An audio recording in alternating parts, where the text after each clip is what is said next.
Bienvenue dans cette seconde partie sur la cystite. Lors de la première partie, nous avons présenté le cas d'Isabelle, une hôtesse de l'air de 32 ans.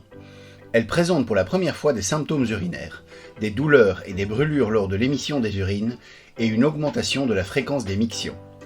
Le diagnostic clinique du médecin est celui d'une cystite aiguë simple d'origine bactérienne. Le diagnostic est établi devant des signes cliniques évocateurs et une bandelette urinaire positive. Sans pathologie gynécologique associée, purite, perte vaginale, cette association a une valeur prédictive positive supérieure à 90%.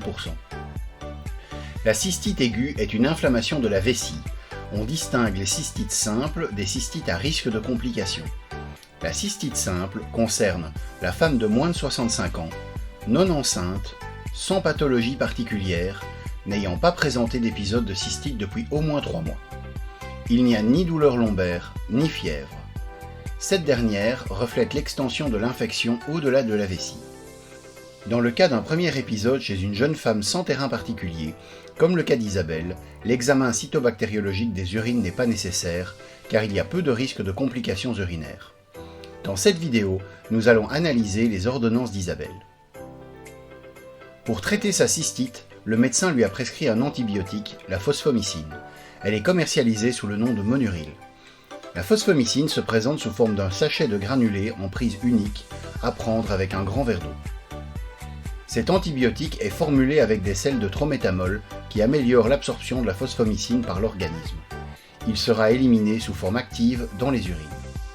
Après administration, les concentrations de la molécule dans les urines restent efficaces d'un point de vue bactériologique jusqu'à 36 à 48 heures. La phosphomycine agit par inhibition de la synthèse du peptidoglycane constituant de la paroi bactérienne. Son activité est donc bactéricide. Pour prévenir la constipation, qui est un facteur favorisant l'apparition d'une cystite aiguë, Isabelle devra prendre régulièrement un laxatif osmotique, le Macrogol 4000. Lors d'épisodes de constipation, les selles stagnent dans le rectum. Le rectum et le système urinaire étant proches, les bactéries contenues dans l'ampoule vont pouvoir migrer à travers les parois urinaires. Les germes colonisent le vagin, puis remontent le long de l'urètre et se multiplient dans la vessie, provoquant l'inflammation de cet organe.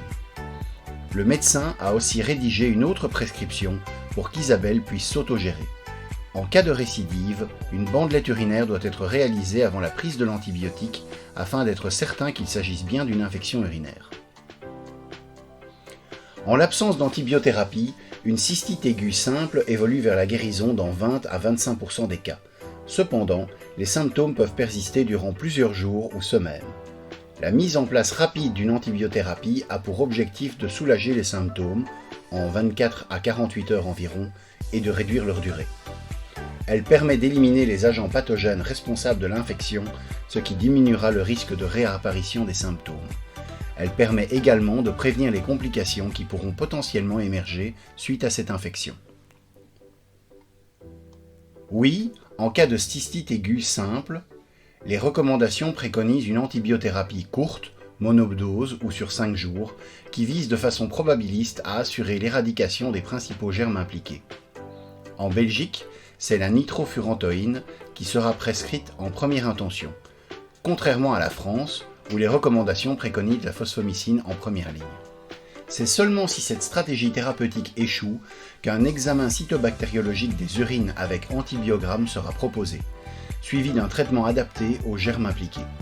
Si l'antibiothérapie ne peut être différée, signe clinique très gênant, la nitrofurantoïne est recommandée en premier choix, avec adaptation ultérieure à l'antibiogramme.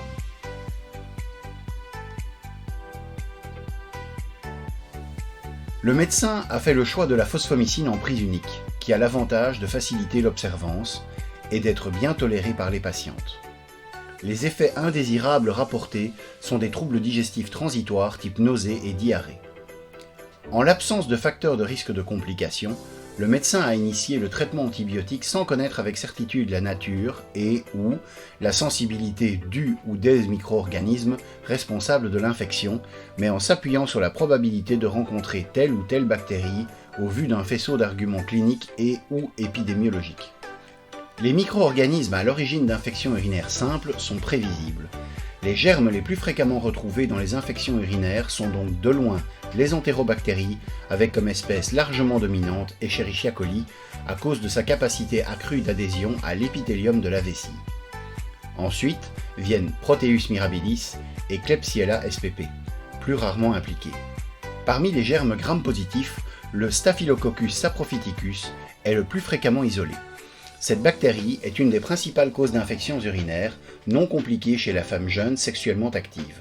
La prescription de la fosfomycine est justifiée et semble tout à fait pertinente du fait de son spectre d'action large. En effet, le spectre d'action comprend les germes gram-négatifs et gram-positifs, y compris les germes habituellement responsables d'infections urinaires, Escherichia coli, Proteus, Klebsiella.